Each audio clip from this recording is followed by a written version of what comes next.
Ravi de vous retrouver ce soir pour ce grand rendez-vous qui reçoit pour vous les confrères de la presse qui passe à la loupe l'actualité sur le plan international et africain, sans oublier le point qui concerne souvent le Togo en dernière position.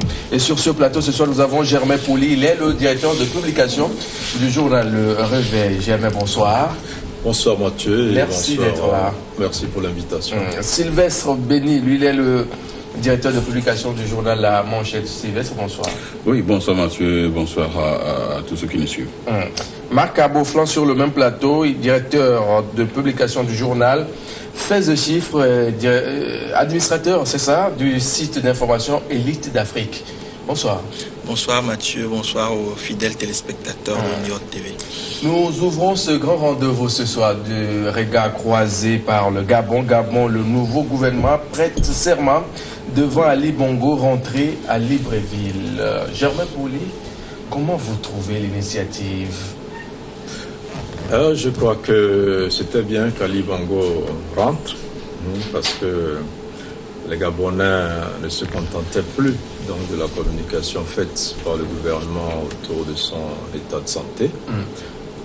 C'est vrai qu'il est reparti aussitôt après donc, la prestation de serment des 38 ministres, mais au moins on a pu constater qu'il y a un président qui est bien vivant, qui est en pleine convalescence. Dans un fauteuil roulant. Dans un fauteuil roulant, on l'a vu. Et vous savez, le type de maladie qu'il a frappé, c'est l'AVC, et on sait que ça prend un peu de temps.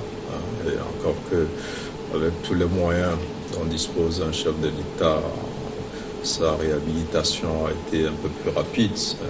D'autres malades, dans son cas, 2 mois et demi, c'était pas évident de les voir déjà sur pied. Mais donc, je crois que les Gabonais ont pu voir un président, quoique convalescent, un peu fatigué, et qui devrait retourner au Maroc donc, pour poursuivre donc, ses soins. Et je crois que c'est rassurant déjà. Et le pays a failli être déstabilisé donc, du fait de ce manque d'informations sur l'état de santé du président, de sa capacité éventuelle à revenir aux affaires. Ce qu'il fallait annoncer pour proclamer la vacance du pouvoir, et s'il fallait, comme l'ont tenté malheureusement certains militaires, donc opérer un coup d'État et tout cela. Alors, je crois qu'aujourd'hui, Ali Bongo est rentré. Les Gabonais savent que le président est vivant, mais malade. Et il y a eu quand même une réalité sur le type de maladie dont il souffre, et donc la convalescence continue au Maroc. On espère que ça va se faire vite pour qu'il revienne et reprendre les commandes de ce pays qui a besoin de lui. Merci. Sylvestre Béni, on a vu Ali Bongo qui, depuis, peine à se déplacer, mais spécialement pour ce gouvernement, 38 ministres qui vont prêter serment. Le monsieur a dû faire le déplacement.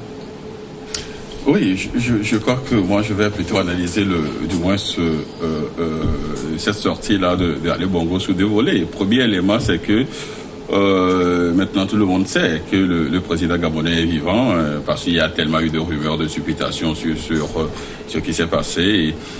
Mais le deuxième élément, c'est que je suis un peu triste.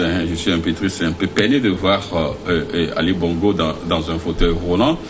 Et là, nous ne sommes pas loin donc d'une algésiration, si vous voulez, du Gabon, parce que j'ai encore, il y a encore cette image-là de Bouteflika en Algérie qui me revient, et Bouteflika en fauteuil roulant, en chaise roulante, et depuis là, il s'est totalement effacé.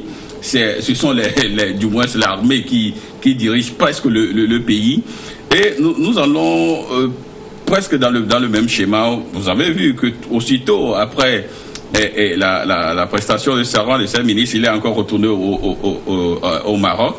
Et là, mais lorsque vous voyez bien aussi la vidéo, parce que j'ai quand même vu certaines vidéos où il a accordé des audiences à quelques personnalités, vous verrez que le président gabonais ne bougeait que la main gauche.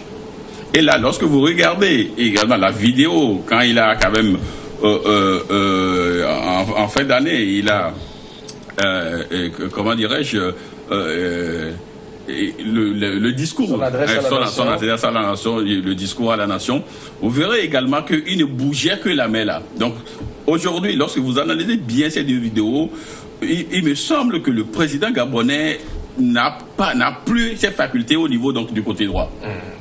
Et là, je vois, il devait quand même prendre peut-être une retraite anticipée s'il le faut. Et pour se soigner, pourquoi les gens veulent toujours mourir au pouvoir? C'est triste en Afrique.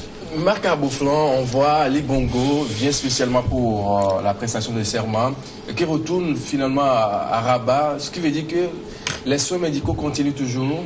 Oui, bien évidemment. Vous savez, pour un AVC qui affecte tout votre système cérébral, comme en a été victime Ali Bongo, ce n'est pas évident, même en 2 mois et demi, comme le soulignait mon confrère Germain tout à l'heure, qu'avec même tous les moyens dont peut disposer un chef de l'État, dont dispose l'État gabonais, c'était pas du tout évident que Ali Bongo soit sur pied.